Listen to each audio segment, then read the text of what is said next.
Welcome to Life by Design, episode 377.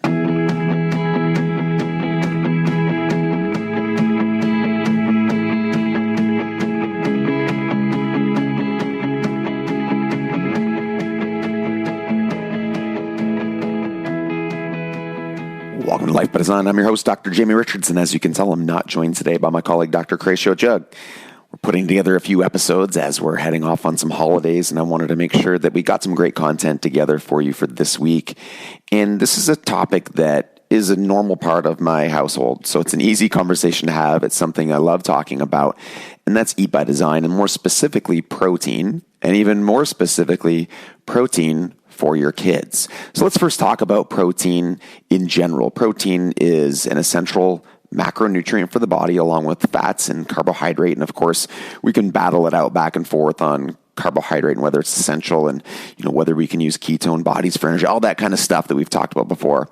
And I'm not necessarily anti-carbohydrate. I talk about in the Eat by Design model, we like to say a carbohydrate appropriate diet. So yes, your carbohydrates definitely should come from real food sources, and the amount you're going to consume is going to be fairly goal dependent, and as well just dependent on you and your makeup and what you like to eat and what you're going to be consistent with in order to get the results. But for today, we're talking about protein. Now, protein is made up of amino acids, and amino acids are the building blocks, and you might have heard about these before. And we've got a pile of them that are available. So there's 20 amino acids, and of that, 11 of them your body can make itself. So there's 9 essential amino acids, which means you need to eat them. So then we start getting into, well, how are we going to get those amino acids? Are we going to get them from, let's say, healthy animal products, which is what we advise? Now, could we get them mixed and matched from other things, other sources, beans and nuts? Possibly, yes. So I'm not suggesting that's not possible, but I am suggesting that it's not optimal.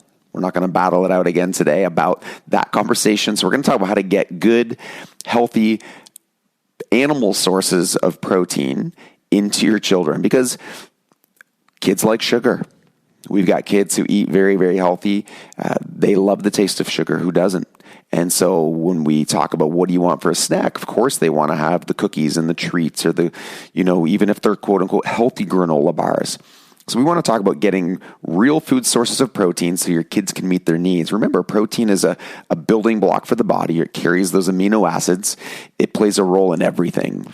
Essentially every single metabolic function you could think about, protein is required. So it really truly is the building block of the body. So if you want your kids' brains to develop, if you want their bodies to develop, if you want their body to be healthy and functioning, then we've got to make sure they're getting adequate protein. Our second rule after real food first is protein with every meal. So we focus our meals around protein, which means instead of saying, okay, today we're going to have pasta, what are we going to have with it? We say we're going to have fish, or we're going to have chicken, or we're going to have beef, and then we build the meal around that. So that's the second really important point, is we want to focus on real food, and then we want to focus on protein. Okay, so how are we going to do that?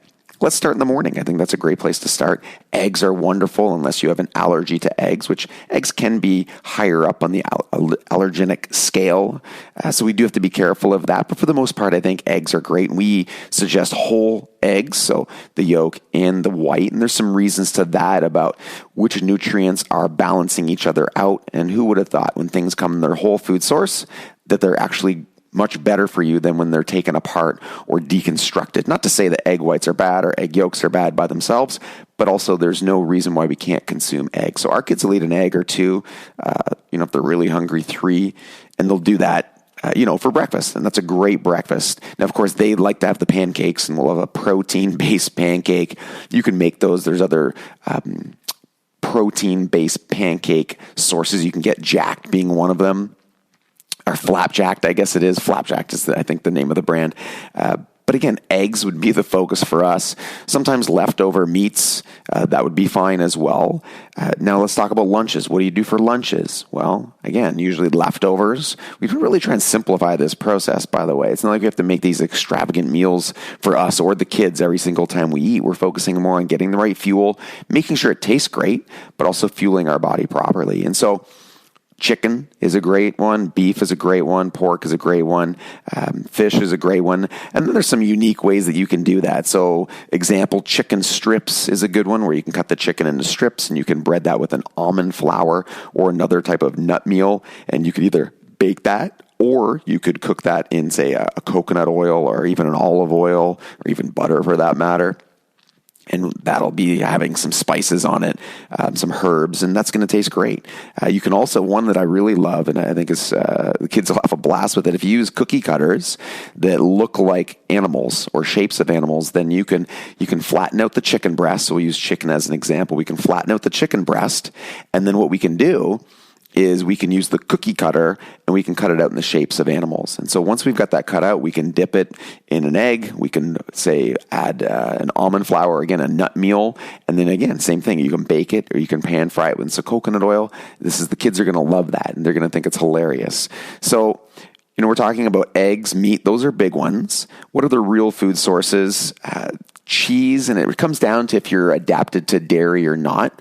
So if you're adapted to dairy, then full-fat cheeses are going to be okay. So kids love string cheese. Even another snack that you can make if you are doing dairy is you can make cheddar. What are they called? Cheddar, not wisps. Usually I have Cratio on the show here to correct me, but you can take cheddar cheese and you can shred it, or any cheese for that matter, and you can put it on a pan and you stick it in the oven and you bake it. I guess a cheddar crisp, we'll call it.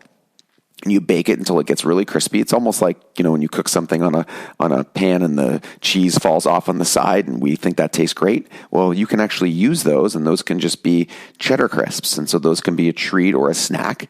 Nut balls would be a great one. So you're mixing a whey protein, or again, in our house, Dana is allergic to milk and dairy. So she doesn't use a whey protein. We actually use a beef protein. And so we use the beef protein. So you can use that mixed with an almond butter or a hazelnut butter, and you put in a couple nuts. You can start to form that into a ball, and you put it in the fridge. And there's lots of recipes online. So if you just Google, gluten-free nut balls or protein balls, that's a great snack as well for the kids. Beef jerky is a great one. Greek yogurt is a great one if you're adapted to dairy and consuming dairy. And then, then you're on the road. What do you do? What type of products do you get? This is where things like a beef jerky can be good. I was talking about the cheddar wisps before, instead of the ones you make yourself. Justin's, the company Justin's, has a nice nut butter that you can use in packages. And then that leads me to smoothies. Smoothies are a good way, in a convenient sense, to increase the amount of protein that your kids are taking in. Now, there's some pitfalls when it comes to protein smoothies, and we've talked about this before, but it bears repeating. I see a lot of people, they'll do the smoothies and they're adding, really they're doing a protein, and sometimes it's not even a great source of protein, and then they're putting in milk, and then they're throwing in a ton of fruit. And that's just a recipe for disaster. You've essentially got a sugar bomb there, which is defeating the purpose. We want to create a base. So we're going to use we use a grass-fed whey protein, or as I said, we use the beef protein.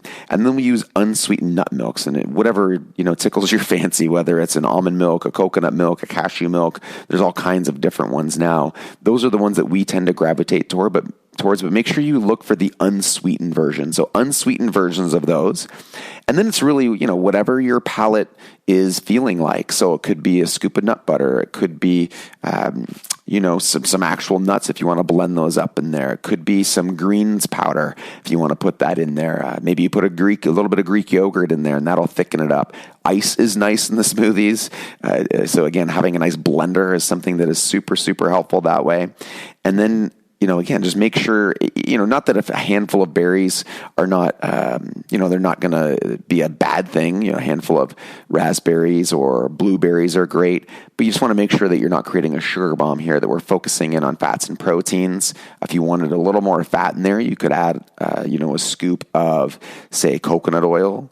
You could put in some medium chain triglyceride oil. You could put in some grass-fed butter. So there's lots of different ways you can add fat to that as well, and play around with the different tastes and flavors. Now, for the kids, keep this really basic. We want to focus on real food.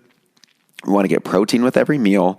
The drive with children is they're always going to be pushing themselves towards, getting over to the granola or getting to the stuff that tastes like sugar or sweet. So you're going to want to do everything you can in order to keep them focused on high quality, real foods and protein sources at every meal. And in case I forget, the other great thing about smoothies is it is a great place to hide some stuff.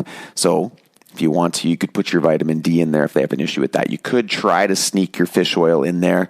Ours is a lemon flavored, so if you end up with a lemon flavored, you might not get away with that, but you can definitely try that, and the kids might go for that. So, guys, I'd love to hear what you use for your protein. What are the ways that you get more protein into your kids' diets? I think it's something that as parents we can all do better with, and we can all find interesting tips and tactics that'll help us along. So go ahead and share those wherever you see this get posted. And as always, we appreciate it. Thank you for joining the drive to 1 million families worldwide living life by design.